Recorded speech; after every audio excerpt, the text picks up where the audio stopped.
Hello दोस्तों, तो प्रसाद जी के में आपका बहुत बहुत स्वागत है। तो आज हम देखेंगे आपका उच्च न्यायालय का कनिष्ठ सहायक का पेपर 2019 का।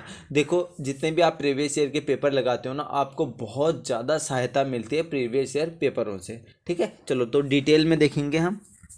चलो, पहला प्रश्न है, हिंदी देखेंगे, ठीक है अभी, और जीके के लिए अलग वीडियो आएगी। तो देखो, उर्दू शब्द है, क्या उर्दू शब्द आपका तुर्की भाषा का है, अरबी भाषा का है, फारसी भाषा का है? उपयुक्त में से कोई नहीं है। तो इसमें जो आपका सही आंसर है ना, वो होगा आपका उर्दू जो शब्द है, उर्दू शब्द वो है आपका तुर्की भाषा का। ठीक है ना, तुर्की भाषा का।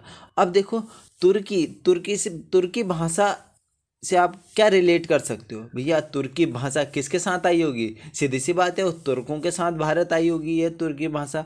तो पहला जो, अगर मैं बात करूं, पहला तुर्की शासक कौन था, तो आप कहेंगे पहला जो तुर्की शासक था वो था आपका कुतुबुद्दीन ऐबक। कुतुबुद्दीन ऐबक, ठीक है ना।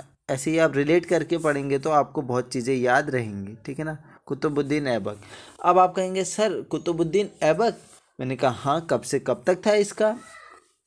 साल 1206 में ये आया था। इसका लगभग चला था 1210 तक, 1210 तक चला था। और ये इसी ने गुलाम वंश की नींव डाली थी। किसने? कुतुबुद्दीन ऐबक ने किसकी नींव डाली थी? यहीं से स्टार्ट होता है भैया, गुलाम वंश, ठीक है ना। गुलाम वंश की स्थापना इसी ने करी थी, ठीक है ना।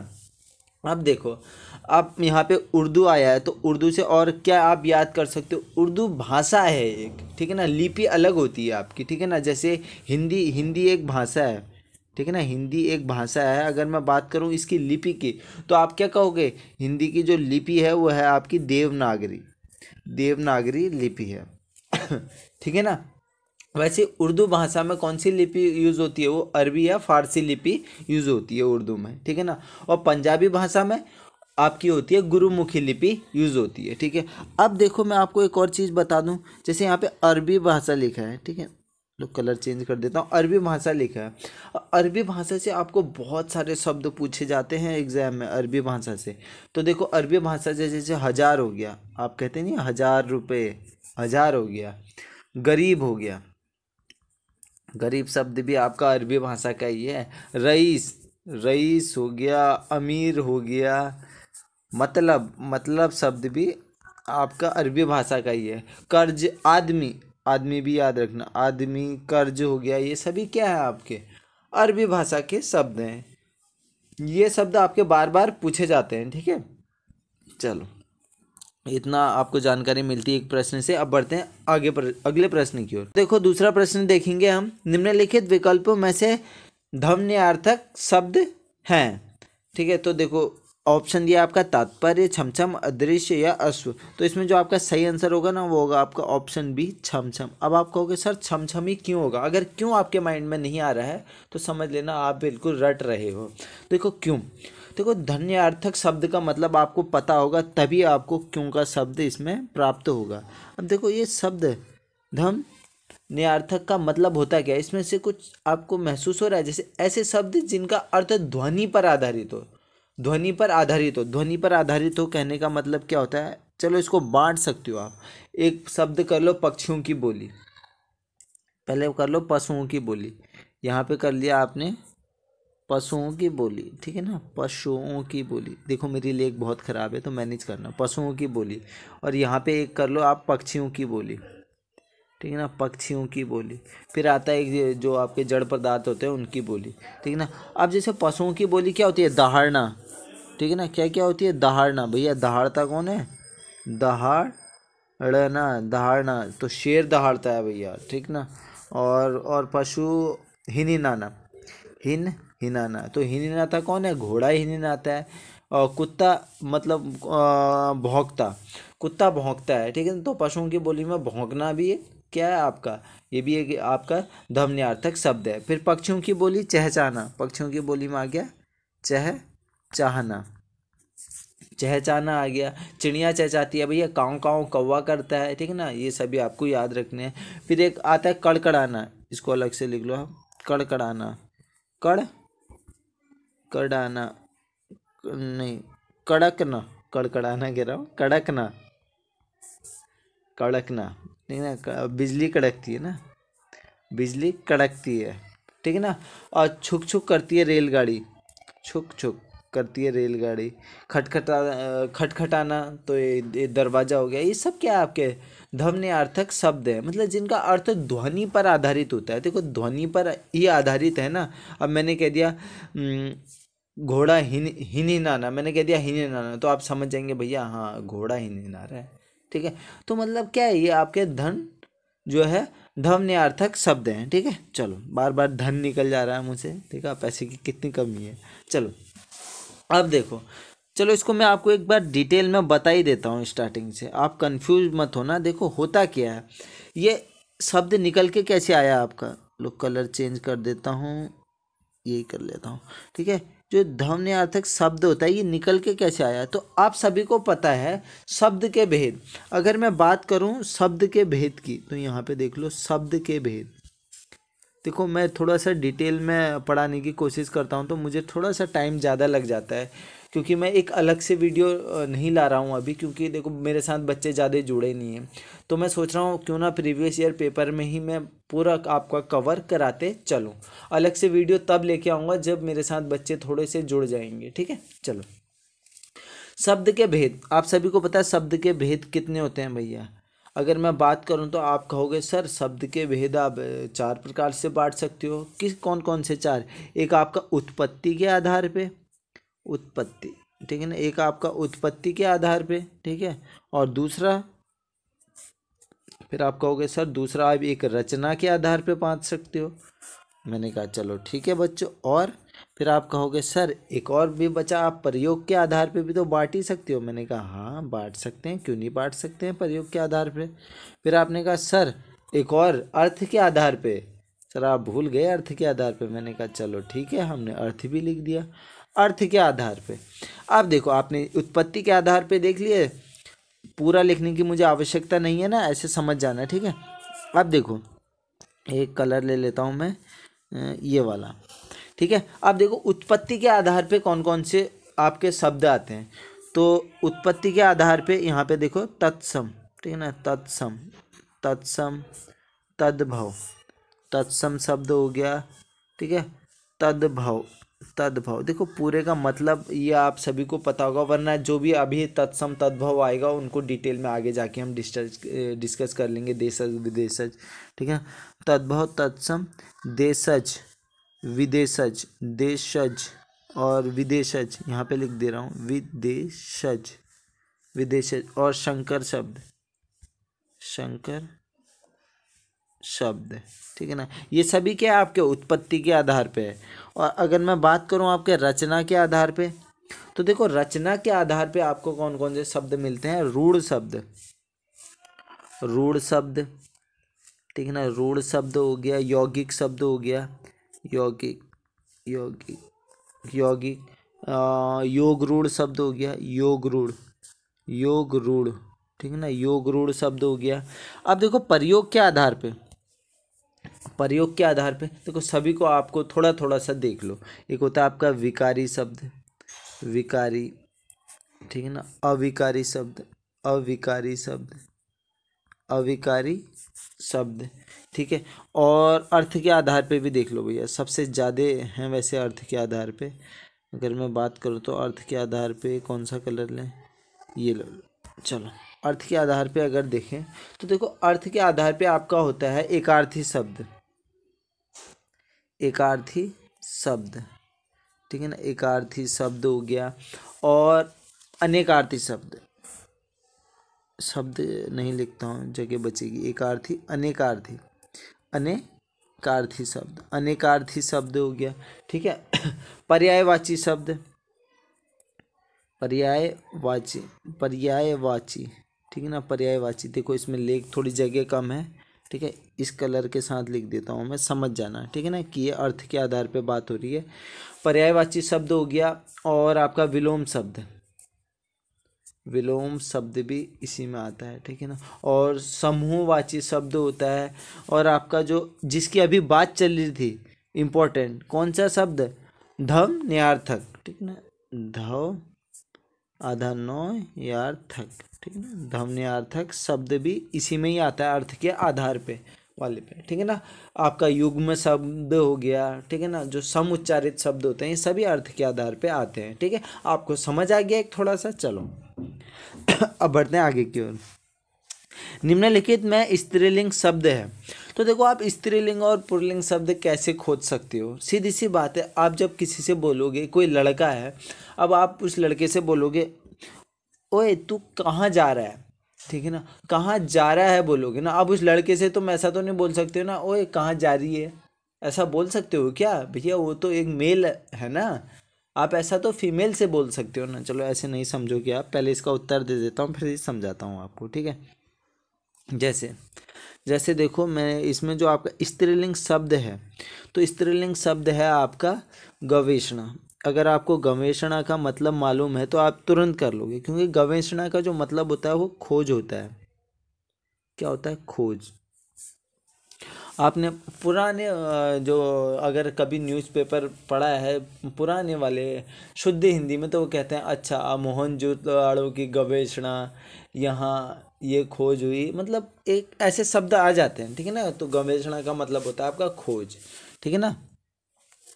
आप देखो ये स्त्रीलिंग कैसे हो गया पूछो तो मैं कहूँगा अच्छा, खोज हमेशा होती है। खोज क्या होती है? खोज होती है हमेशा, ना कि आप खोज होती है। अगर क्या आपने कभी किसी को कहते हुए सुना है क्या? अरे खोजना होता है, खोज होता नहीं है, खोज होती है, ठीक है। आप कहोगे मोहनजोदाड़ो की खोज हुई थी लगाओगे ना, ये आपका एक स्त्रीलिंग हो गया। आप ये थोड़ी कहोगे मोहनजोदाड़ो का खोज हुआ था, खोज हुआ था तो नहीं कह सकते हो, नहीं, गलत हो गया आपका, खोज हुई थी, ठीक है। जैसे आपका बहुत पूछा जाता है संसद, संसद क्या है आपका? संसद शब्द क्या है भैया? संसद हमेशा होती है, संसद की बैठक होती है ना हमेशा, तो संसद एक स्त्रीलिंग शब्द है, स्त्रीलिंग है, क्योंकि क्या है, इसमें बैठक होती है, ना कि कभी सुना है संसद का बैठक होता है? होता है भैया, होता थोड़ी है, होती है, ठीक है। संसद की बैठक होती है, ऐसे आप समझ जाना, ठीक है। चलो बेसिक बातें हैं ये।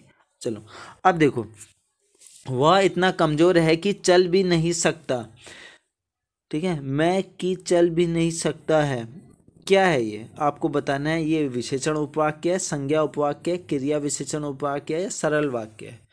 तो मैं आपको आपकी जानकारी के लिए एक चीज बता दूं, उपवाक्य के प्रकार जो हैं वो तीनों इसमें दिए हैं, ठीक है ना।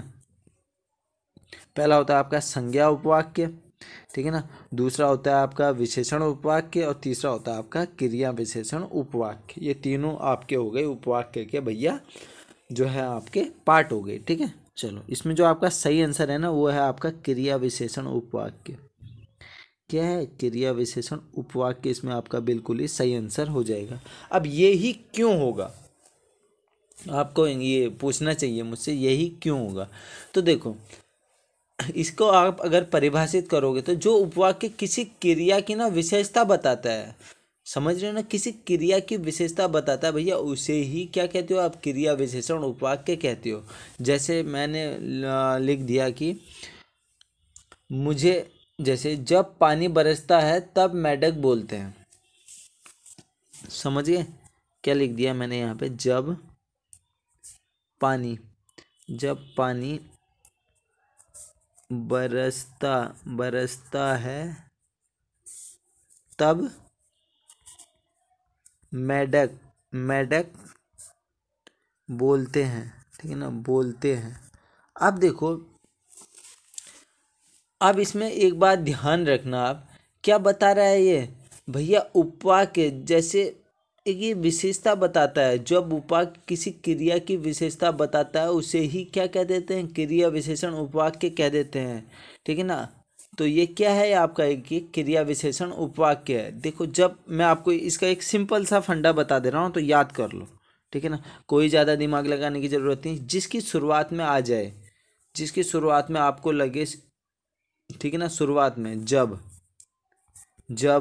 जहाँ, क्योंकि, ठीक है ना, क्योंकि अतः अगर चाहे कर लो, जो कर लो, यद्यपि कर लो, यद्यपि त्यो ज्यों कर लो, मानो कर लो, मानो, ठीक है ना। ये सभी अगर शब्द आ जाएं तो आप समझ लेना ये क्या है, आपका क्रिया विशेषण उपवाक्य है, ठीक है ना। इतना आप समझ गए। चलो, आशा करता हूँ ये आपको समझ में। चलो मैं आपको तीनों ही बता देता हूँ। वैसे टाइम ऐसे बहुत लग जाता है ना तीनों बताने में, तो इस वजह से मैं इसको थोड़ा सा अवॉइड करता हूँ, लेकिन चलो कोई बात नहीं, तीनों बता देता हूँ। क्रिया विशेषण तो मैंने आपको अभी बता दिया। अब संज्ञा उपवाक्य देखो। जो संज्ञा उपवाक्य होती क्या है, संज्ञा आप सभी को पता होगी, मैं आशा कर रहा हूँ, ठीक है ना। संज्ञा का मतलब होता क्या, आप बचपन से ही पढ़ते हुए आ रहे हैं। अगर नहीं पता है तो आप मुझे कमेंट बॉक्स में बता सकते हैं, मैं इतने से बेसिक से भी लेके चल सकता हूँ। वह वाक्य जो प्रधान हो, ठीक है ना। प्रधान होने का मतलब क्या होता है, संज्ञा, अगर मैं बात कर रहा हूँ अभी संज्ञा की, ठीक है ना, ये लो कलर चेंज कर दे रहा हूँ, संज्ञा उपवाक्य की बात करूँ तो वह वाक्य जो प्रधान हो, प्रधान मतलब क्या, मुख्य होता है वो बंदा, ठीक है ना। मुख्य उपवाक्य हो उसी को संज्ञा उपवाक्य कह देते हैं। जैसे राम, जैसे मैं अगर कहूँ राम ने कहा कि मैं खेलूंगा, खेलूंगा की जगह पढ़ूंगा कर दो, चलो। राम ने कहा कि मैं पढ़ूंगा शब्द ज़्यादा अच्छा है ना, मैं पढ़ूंगा। तो आपको क्या लग रहा है, राम ने कहा कि मैं पढ़ूंगा, अगर मैं इससे कहूँ संज्ञा उपवाक्य क्या है इसमें, तो आप क्या कहोगे, तो इसमें आप कहोगे सर इसमें तो संज्ञा उपवाक्य है मैं पढ़ूंगा। मैं पढ़ूंगा जो है वो क्या है, संज्ञा उपवाक्य है।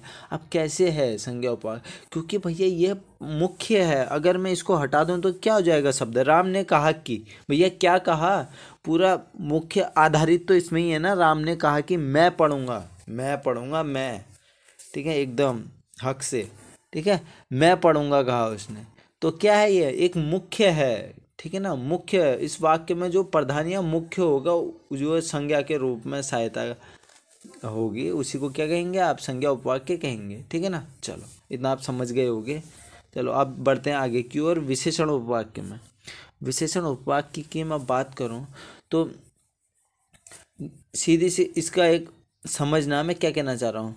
अगर आप एक उपवाक्य लेते हो, किसी दूसरे उपवाक्य में जो आपका जो संज्ञा या सर्वनाम की जो विशेषता बताता है, वही आपका क्या हो जाता है, विशेषण उपवाक्य हो जाता है। जैसे विशेषण उपवाक्य का एक उदाहरण ले लेते हैं। अगर मैं उदाहरण लेता हूँ कि जो कल अनुपस्थित था, ठीक है ना, एक ऐसा उदाहरण ले लेते हैं, ठीक है, जो कल अनुपस्थित था। चलो ये नहीं, वह विद्यार्थी जो कल अनुपस्थित था वो बीमार है, ठीक है ना। सीधी सी बात हो गई, वह विद्यार्थी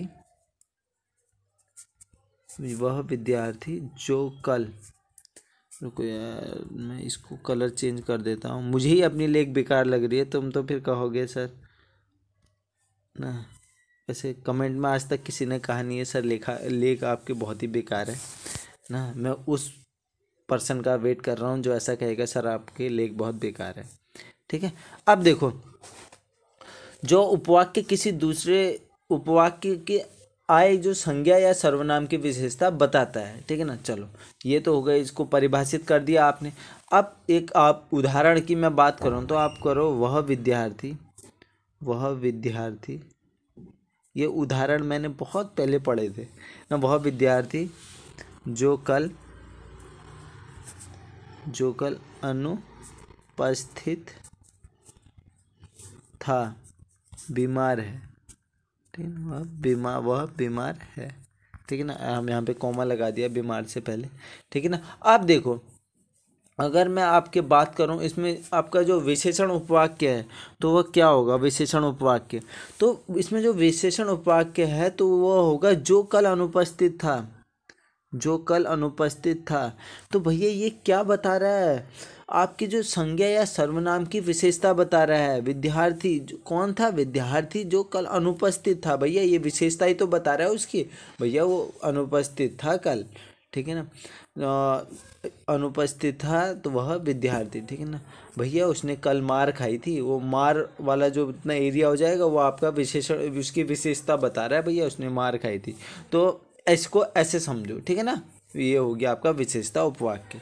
चलो इसको ज़्यादा हम कन्फ्यूजन में नहीं डालते हैं। इस पे अगर अलग वीडियो चाहिए आपको, जिस पे भी टॉपिक पे अलग वीडियो चाहिए होगी ना, मुझे कमेंट बॉक्स में आप कमेंट कर देना, ठीक है ना। चलो, पवन शब्द में संधि है।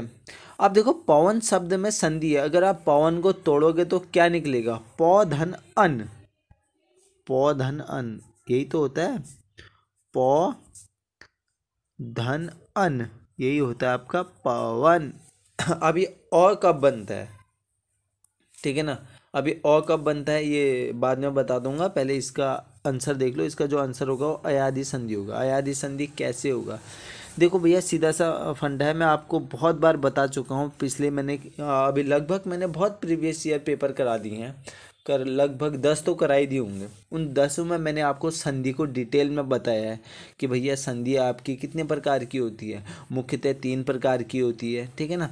अभी इसी पे बात करते हैं, पहले देख लो अयादि संधि क्या होती है। अयादि संधि में अगर आपका अय आ जाए, कहीं पे अय आ जाए या आय आ जाए या अव आ जाए, अन आ जाए, ठीक है, ये क्या हो गया, आपकी अयादि संधि हो गई, ठीक है। जैसे मैंने चयन लिख दिया, तो आप चयन को तोड़ोगे तो क्या आएगा, चौ धन अन, अन आ रहा है ना, तो ये क्या हो जाएगा, चयन क्या है, एक अयादि संधि है। नायक भी एक अयादि संधि है, नायक, ठीक है ना। नयन, नयन, शयन, भावुक, पावक, और गायक, गायक भी क्या है आपकी, गायक, लास्ट में अक, ठीक है ना, गायक, ठीक है ना। तो क्या आ रहा है ये भैया आपका है अयादि संधि, ठीक है। चलो अब देखो, आप संधि के प्रकार देख लो एक बार फटाफट से ना, आपको जल्दी जल्दी बता दे रहा हूँ मैं संधि, ठीक है, क्योंकि ज़्यादा लंबी वीडियो हर बच्चे का दिमाग ख़राब कर देती है, ठीक है ना।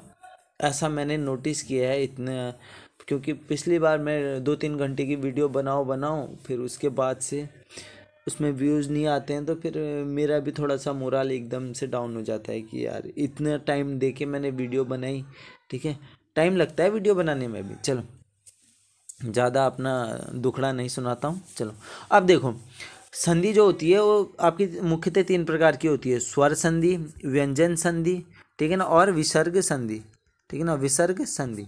सीधी सी बात होगी। अब स्वर संधि भी आपकी 5 प्रकार की होती है, ठीक है ना। अभी हम सिर्फ स्वर संधि की बात करेंगे क्योंकि अयादि संधि आई है, ठीक है ना। अब स्वर संधि भी आपकी 5 प्रकार की होती है। अब वो कौन कौन सी होती है 5 प्रकार की, तो देखो स्वर संधि होती है आपके 5 प्रकार की। एक तो होती है दीर्घ स्वर संधि, दीर्घ स्वर संधि दीर्घ होती है, गुण स्वर संधि होती है, वृद्धि संधि होती है आपकी, यण संधि होती है आपकी, और अयादि संधि। तो हो गई ये 5, ठीक है ना। तो इतना आप याद रखेंगे। इन सभी को मैंने आपको पिछले जितने भी प्रीवियस ईयर हैं सब में मैंने डिटेल में कराया है, बस इसे थोड़ा सा जल्दी बनाने के चक्कर में अभी मैं इसको छोड़ रहा हूँ, ठीक है। चलो अब है अच का, ये क्या, अचक चाया का अर्थ क्या, अच्छा ये वो वाला अचकीना है। कहते हैं हम पहाड़ी, अगर आप पहाड़ी हो तो आपने सुना होगा अचकीना, अरे यार मैं तो अचकी गया, ठीक है ना, अरे यार तूने तो अचका दिया यार मेरे को, यार तू तो मैं क्या अचका दिया यार, ऐसा कहते हैं ना। तो इसका जो मतलब होता है वो होता है चौंक उठना, मतलब एक अचानक से तुमने ऐसे किसी को अचका दिया तो वो चौंक जाता है, हाँ क्या हो गया, ऐसे वाला, ठीक है ना, यार तू तो मैं क्या अचका दिया यार, क्या करूँ अब, ऐसा वाला कुछ होता है, ठीक है ना। तो याद रखना, अचकाना का मतलब होता है आपका चौंक उठना, ठीक है ना। तो इसको और डिटेल में बताने की मुझे कोई आवश्यकता नहीं है अभी, ठीक है। अब देखो अगला जो प्रश्न मैं बताता हूँ आपको, तो अगला प्रश्न है आपका, निम्नलिखित विकल्पों में से उपसर्ग रहित शब्द है। भैया उपसर्ग का मतलब आपको पता होना चाहिए, ठीक ना। उपसर्ग हो गया, उपसर्ग और प्रत्यय 2 चीज़ होती हैं। उपसर्ग तो चलो मैं आपको बताता हूँ, प्रत्यय भी बता ही देता हूँ। उपसर्ग भैया जो आगे आता है, ठीक ना, जो आगे आता है वो क्या होता है, आगे आता है वो क्या है भैया, उपसर्ग है, ठीक है ना। चलो अब आप कहोगे सर आगे आता है, ये तो आपने बड़ा बेकार बता दिया, मतलब अच्छे से बताओ ना। तो मैंने कहा चलो सही है, जैसे अत्याचार लिख दिया तुमने, अत्याचार, आजकल स्टूडेंट पे अत्याचार ही हो रहा है भैया। देखो अत्याचार लिख दिया, अत्याचार, अब मैंने अत्याचार लिख दिया तो इसमें अत्याचार कुछ दिख रहा है, आगे क्या कौन सा शब्द आ रहा है, अति, तो इसमें अति आता है, अति, अति, ठीक है ना, अति छुपा है इसमें, आधा तो है, ठीक है ना। तो अति क्या है, अति उपसर्ग है। जैसे मैंने अनुरोध लिख दिया, अनुरोध, अनुरोध। अब इसमें मैं उपसर्ग की बात करूँ आपके, तो अनुरोध में जो उपसर्ग है वो आगे क्या है, अनु है, क्या, अनु, अनु क्या है हमारा, उपसर्ग है। जैसे अध्यादेश, आपने सुना होगा अध्यादेश पारित हुआ है अभी, ठीक है ना, अध्यादेश, अध्यादेश। अब अध्यादेश में क्या है, अधि आपका क्या है भैया, एक उपसर्ग है, ठीक है ना। तो ये तो हो गया उपसर्ग की बात। इसमें बोला उपसर्ग रहित शब्द है, तो उपसर्ग रहित जो शब्द है आप सभी को पता है, वो है आपका ऑप्शन डी, छात्र शब्द, ठीक है ना। देखो आप छात्र, इसमें जो, अब मैंने उपसर्ग तो बता दिया, आंसर भी बता दिया, आप देख लो प्रत्यय भी देख लो साथ ही साथ, प्रत्यय भी बता दूंगा बोला था, तो फिर मेरे दिमाग से अभी निकल जाने वाला था। देखो किसी भी शब्द के बाद, ठीक है ना, कोई भी मतलब कोई भी शब्द के अगर बाद में जो भी लगता है, ठीक है, उसी को हम क्या कह देते हैं, प्रत्यय कहते हैं। बाद में लगता है तो ये थोड़ी सी सही परिभाषित नहीं किया मैंने। देखो जैसे ऐसे समझो, प्रमाणिक, बाद में लगने वाला, ठीक है ना, प्रमाणिक, ठीक है ना, बाद में लगने वाले शब्द को हम कह देते हैं भैया प्रत्यय। जैसे प्रमाणिक हो गया, प्रमाणिक, इक लास्ट में, यहाँ पे देखो इक यहाँ पे इक आ रहा है ना, तो ये इक क्या है आपका भैया, ये प्रत्यय है आपका, क्या है, प्रत्यय है, ठीक है। चलो इतना आप समझ के उदाहरण से समझा करो। अब देखते हैं आगे की ओर, ठीक है। एंकर बाइट किसे कहते हैं, एंकर बाइट, एंकर बाइट देखो भैया, एंकर द्वारा मुख्य समाचार पढ़ने को, एंकर द्वारा विस्तृत समाचार पढ़ने को, नहीं भैया ये दोनों का मिक्सचर होता है। देखो एंकर द्वारा किसी समाचार की पुष्टि हेतु वीडियो या कथन दिखाने को, ये बिल्कुल सही है, ऑप्शन सी हमारा बिल्कुल सही हो जाता है। क्यों, जो वीडियो और कथन दिखाने से क्या होता है कि ये लोग क्या करते हैं ना, इसका मतलब समझो आप, एंकर बाइट का जो सीधा सा मतलब होता है वो होता है जैसे कोई घटना घट गई, ठीक है, मान लो ये आदमी है, इसके सर में चोट लग गई, तो अब इस न्यूज को वो कैसे दिखाएगा एंकर बाइट, एंकर बाइट कहेगा भैया किसी घटना को ना उसने ऐसे दिखाते हैं, मतलब देखो किसी घटना की सूचना अगर दी जाती है, कोई सूचना देगा कि हाँ उसकी जो है सर में लग गई, तो वो क्या कहेगा, पहले तो उसका दृश्य दिखाएगा, भले ही चेहरा ब्लर कर देंगे पर दृश्य दिखाएगा कि अच्छा इसके सर में चोट लगी थी, उसका विषय बताएगा, ठीक है ना, इस घटना का जो विषय बताएगा कि क्या हुआ था, कैसे हुआ था, क्यों लगी, क्या हुआ, जो भी है वो बिल्कुल प्रत्यक्ष रूप से बताएगा, ठीक है ना। और इससे जितना भी संबंधित व्यक्ति हैं उनका क्या कहेगा, बिल्कुल कथन दिखाएगा और खबर बिल्कुल सुनाएगा, मतलब एक प्रामाणिकता प्रदान करेगा। क्या प्रदान करेगा ये एंकर बाइट, प्रामाणिकता प्रदान करेगा, प्रामाणिकता प्रदान करेगा। अब प्रामाणिकता का मतलब होता क्या है, तुम प्रामाणिकता कैसे प्रदान करोगे भैया, सीधी सी बात है ना, यही तो कहोगे कि अच्छा यही इस व्यक्ति का ये नाम था, इसके सर में चोट लगी, विषय बताओगे, बिल्कुल इनके साथ में दो लोग और खड़े थे, रमेश और सुरेश, ऐसे करके बताओगे, और फटियाला ने इसके सर में मार दी, ऐसा कुछ बताओगे ना, ठीक है। चलो इतना आप समझ गए होगे, ज़्यादा हो नहीं जाते। और मेरे को एक और बात बताओगे, जो आपका न्यूज़पेपर होता है ना, न्यूज़पेपर आप पढ़ते ही होगे, तो वो उसमें कौन सा पिरामिड काम करता है, उल्टा पिरामिड, सुल्टा पिरामिड, इन दोनों में से एक बताओ। ये हो गया आपका उल्टा पिरामिड, ये हो गया आपका सुल्टा पिरामिड, ठीक है। न्यूज़पेपर में कौन सा पिरामिड काम करता है भैया, चलो ये मुझे आप बताओगे। अब देखो हमारा जो नवा प्रश्न है, वे रिश्ता बनाते थे तो तोड़ते नहीं थे, इस वाक्य में तो शब्द है तो शब्द किसी फ्रस्ट्रेशन वाले आदमी ने लिखा है, ठीक है। तो देखो तो शब्द है, वो कौन सा शब्द है, तो वो है भैया आपका इसमें समुच्चय बोधक शब्द, समुच्चय बोधक। क्यों है समुच्चय बोधक, आप जो समुच्चय बोधक शब्द है ना उसको योजक भी कहते हो, आप क्या कहते हो, योजक भी कहते हो, ठीक है, इतना याद रखना। तो ये जो तो है, इसको आप अगर ध्यान से देखोगे तो आप क्या पाओगे, ये रिश्ता बनाते थे तो तोड़ते नहीं थे, मतलब क्या कर रहा है, ये एक शब्द ये हो गया, एक शब्द ये हो गया भैया, ये इन दोनों को क्या जोड़ दे रहा है, ये तो, ठीक है ना। तो इसको आप परिभाषित करोगे तो क्या कहोगे, समुच्चय बोधक क्या होता है भैया, जो दो शब्द या वाक्यों को जोड़ने वाले को हम क्या कह देते हैं, संयोजक शब्द या समुच्चय बोधक शब्द कह देते हैं, ठीक है ना। अब यहाँ पे देख लो क्या क्या होते हैं आपके, जो आपके समुच्चय बोधक है, इसका आंसर हो जाएगा कौन कौन से शब्द होते हैं समुच्चय बोधक। जैसे कहीं पर आ जाए आपका तब, तब और वरना, वरना देख लेना, ऐसा वाला होता है ना, तो मैं ये चैनल सब्सक्राइब नहीं किया तो देख लेना, वरना ऐसा, ठीक है। किंतु, किंतु, किंतु परंतु, किंतु परंतु, इसलिए, इसीलिए, इसीलिए तो मैं कहता हूँ, इसलिए भी क्या है आपका एक समुच्चय बोधक है। बल्कि, बल्कि भी है, बल्कि, बल्कि ऐसा ना हो, ताकि, ताकि, ठीक है ना, ताकि शब्द भी क्या है एक समुच्चय बोधक। क्योंकि, क्योंकि लिखा है, क्योंकि मैं भूल गया था, देखो क्योंकि, ठीक है ना, क्योंकि, क्योंकि शब्द भी क्या है आपका समुच्चय बोधक है। और कौन कौन सा, या शब्द, तो या शब्द, ठीक है। और एव, एव शब्द भी आपका समुच्चय बोधक है। और अथवा, अथवा, अथवा शब्द, तथा, तथा, अन्यथा, आदि, ये शब्द हो गए आपके खत्म, ठीक है ना। मतलब इतने ही शब्द हैं, अभी और भी हैं, ठीक है।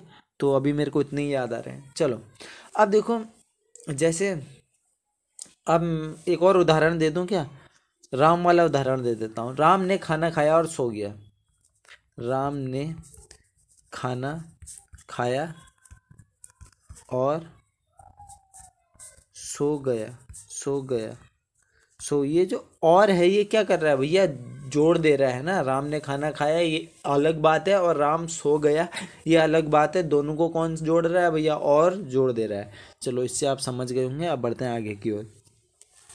निम्नलिखित विकल्पों में से अकर्मक क्रिया है, अकर्मक क्रिया, ठीक है ना, पढ़ना, हंसना, लिखना और खाना। तो इसमें जो अकर्मक क्रिया है ना वो है आपकी अकर्मक, हंसना। अकर्मक ऑप्शन बी हंसना होगा। क्यों, देखो अकर्मक होता क्या है, ठीक है ना, मतलब अकर्मक, अगर आप तोड़ोगे तो ये अ हो जाएगा अलग और यहाँ हो जाएगा कर्मक, अकर्मक, ठीक है ना। अकर्मक तो कहने का क्या मतलब है, ठीक है। अकर्मक मतलब कुछ प्रभाव पड़ रहा है, क्रिया जिसमें कर्मी नहीं है, ठीक है ना। अकर्मक, देखो पहले तो मैं आपको सकर्मक बताता हूँ, फिर बताऊँगा अकर्मक, तभी आपके जो है समझ में आएगा। जैसे ये सकर्मक हो गया, सकर्मक, और ये अकर्मक, अकर्मक, ठीक है ना, अकर्मक। सकर्मक, ठीक है ना। सकर्मक मतलब ऐसी क्रिया जिस पर, ठीक है, फर्क पड़े या कम या ज़्यादा हो, ठीक है। ये कम या ज़्यादा हो, ये इसको याद कर लो, कम या ज़्यादा हो, ज़्यादा हो। जैसे हो जाता है, मान लो तुम्हारा नाम, मेरा एक दोस्त है फरत्याल, अब उसका नाम फरत्याल है, अब मैंने लिख दिया फरत्याल भैया सेब खाता है। फरत्याल नाम थोड़ा अजीब हो गया, चलो लिख देता हूँ रमेश। रमेश और सुरेश ही याद आता है मेरे को अधिकतर। रमेश नाम, रमेश सेब खाता है, ठीक है ना। रमेश सेब खाता है, खाता है। अब भैया इसमें क्रिया कौन सी है, अगर मैं आपसे क्रिया पूछूं तो आप क्या कहोगे। क्रिया का मतलब होता क्या भैया, एक क्रिया हो रही है, मतलब कोई एक्शन हो रहा है, क्रिया हो रही है। तो खाता क्या है, क्रिया है। खाता क्या है, क्रिया। अगर वो खा रहा है तो भैया कुछ ना कुछ तो कम होगा ना, ठीक है ना, कुछ ना कुछ तो कम होगा। मतलब सारा फर्क किस पे पड़ रहा है भैया, सेब पे फर्क पड़ रहा है। वो खा रहा है तो भैया सेब कम हो रहा है, ठीक है ना। तो इससे क्या हो गया, ये हो गया भैया आपका सकर्मक, ठीक है ना, सकर्मक। जैसे राहुल ने खिलौना तोड़ा, तो सारा फर्क किस पे पड़ रहा है भैया, वो पड़ रहा है आपका खिलौने पे, क्योंकि वो टूट रहा है ना। इसमें क्रिया, क्रिया क्या हो जाएगी, तोड़ा आपके क्रिया हो जाएगी, और ये है आपका पूरा सकर्मक, ठीक है। अकर्मक क्या होगा, आप देखो अकर्मक क्या होगा। अकर्मक वो होगा जिसमें कर्मी नहीं है। जैसे घोड़ा दौड़ता है, घोड़ा दौड़ता है, दौड़ता है, आपने लिखा भैया घोड़ा दौड़ता है, ठीक है ना। अब घोड़ा दौड़ता है तो सारा प्रभाव सिर्फ कर्ता पे पड़ रहा है इसमें, ठीक है ना, सारा प्रभाव कर्ता पे पड़ रहा है। समझ गए, इस घोड़े पे पड़ रहा है सारा प्रभाव। भैया दौड़ रहा कौन है, घोड़ा दौड़ रहा है ना, तो सारा प्रभाव तो घोड़े पे ही पड़ेगा ना। सारा प्रभाव किस पे पड़ेगा, घोड़े पे पड़ेगा। सब्जेक्ट क्या है इसमें, घोड़ा है, यानी कर्ता कौन है, घोड़ा है, ठीक है ना। तो समझ गए ना, इसमें मतलब इस क्रिया में जिसमें कर्म ही नहीं है भैया, ये क्या हो गया, ये हो गया आपका अकर्मक, ठीक है ना।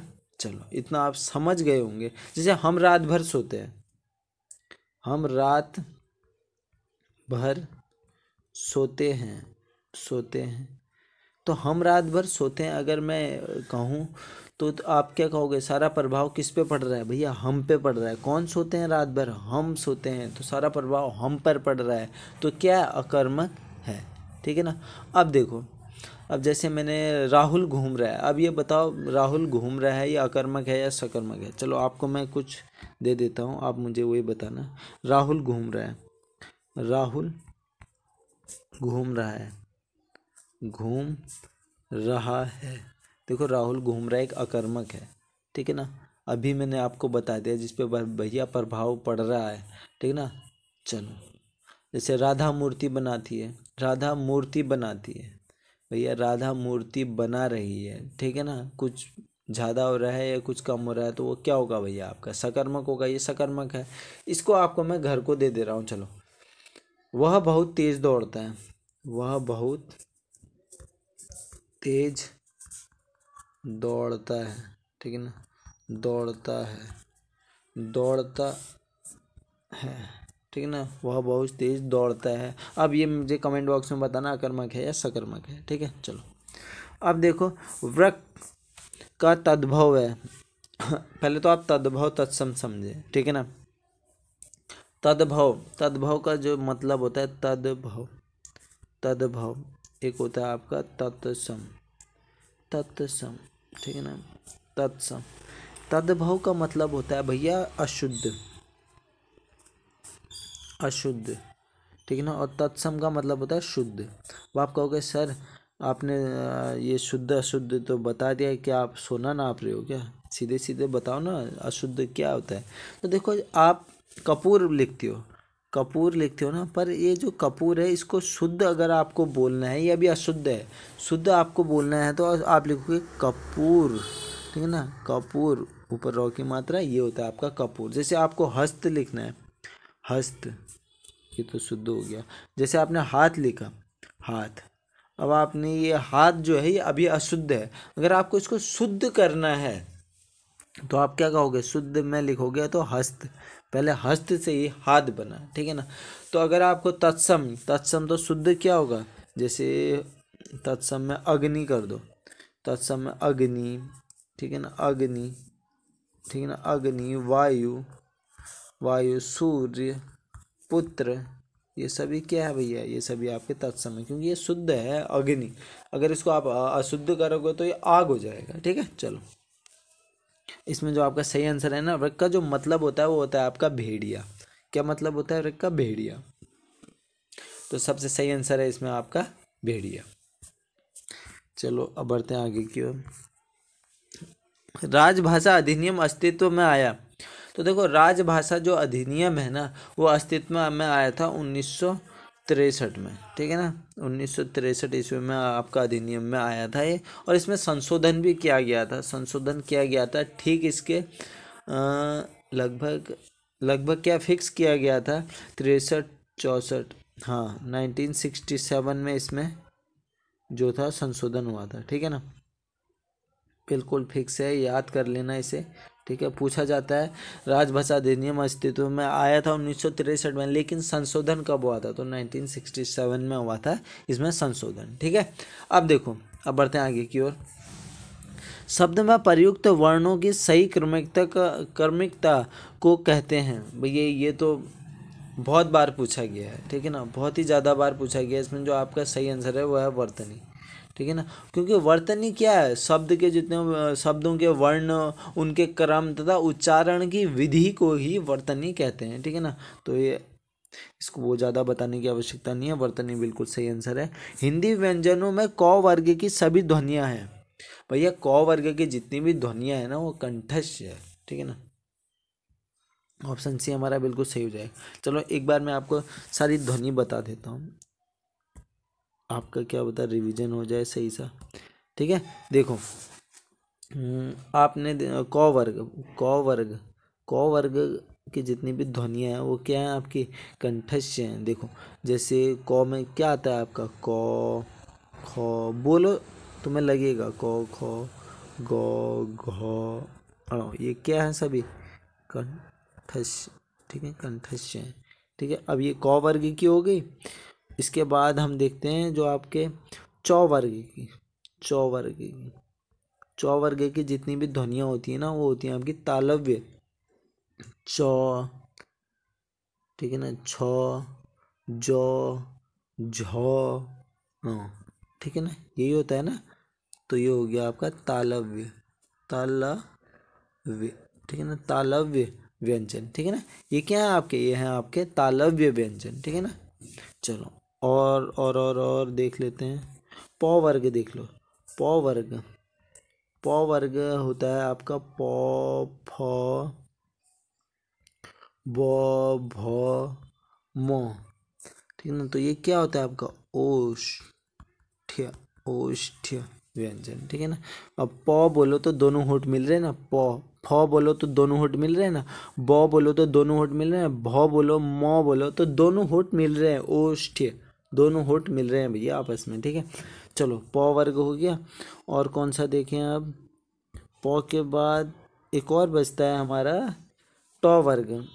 वैसे तो ट वर्ग भी है, ट वर्ग भी है, चलो दोनों बता देता हूँ। ट वर्ग में क्या क्या आता है, ट, ठ, ढ, ण, ठीक है ना, ट, ठ, ण, ण, ये दोनों आते हैं भैया, ये वाला ण।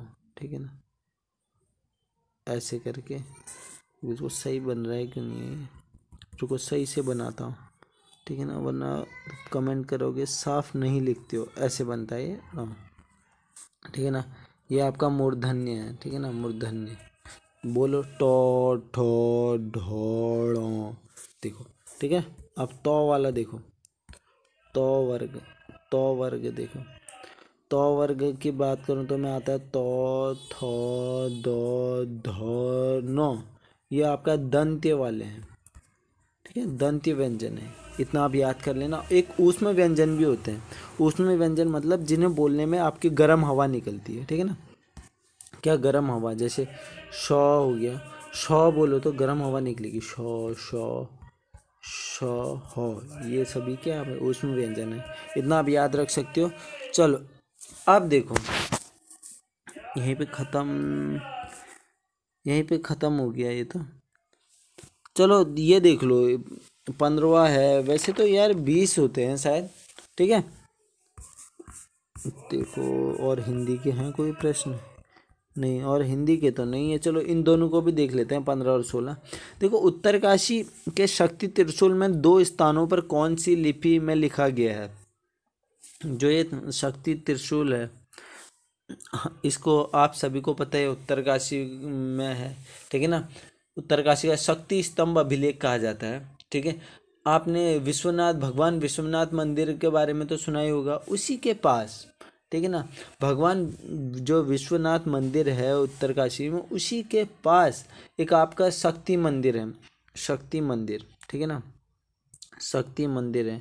ठीक है, शक्ति मंदिर है तो उसी के गर्भगृह में एक त्रिशूल है, गर्भगृह में एक त्रिशूल है, और उसी त्रिशूल के जो नीचे वाला भाग होता है ना, नीचे वाले भाग में अंकित है आपका क्या, आपका अंकित है इस जो आपका लिपि में लिखा गया है, वो किस लिपि में लिखा गया है, वो लिखा गया आपका शंख लिपि में। अभी मैंने आपको बता रखा है लिपि और भाषा अलग होती है। ठीक है ना, शंख लिपि में लिखा गया, लेकिन भाषा कौन सी है, भाषा है आपकी संस्कृत। ठीक है ना, भाषा कौन सी है, संस्कृत भाषा है, और ये लिखा गया था लगभग 6वीं या 7वीं शताब्दी में लिखा गया था। ठीक है, चलो औरंगजेब की मृत्यु कब हुई थी। ठीक है ना, ये तो आप मुझे कमेंट बॉक्स में बताएंगे। ठीक है ना, चलो इसमें से मैं आपका कुछ कैंसिल कर देता हूँ तो आपको हिंट दे देता हूँ। चलो ये बी और ये डी कैंसिल कर देता हूँ, तो इन दोनों में से आप मुझे बताओ। हाँ, बहुत मेजर गैप कर दिया है मैंने, तो आप बता सकते हैं कमेंट बॉक्स में। अगर आपको वीडियो अच्छी लगी हो तो आप इस चैनल को सब्सक्राइब कर सकते हैं।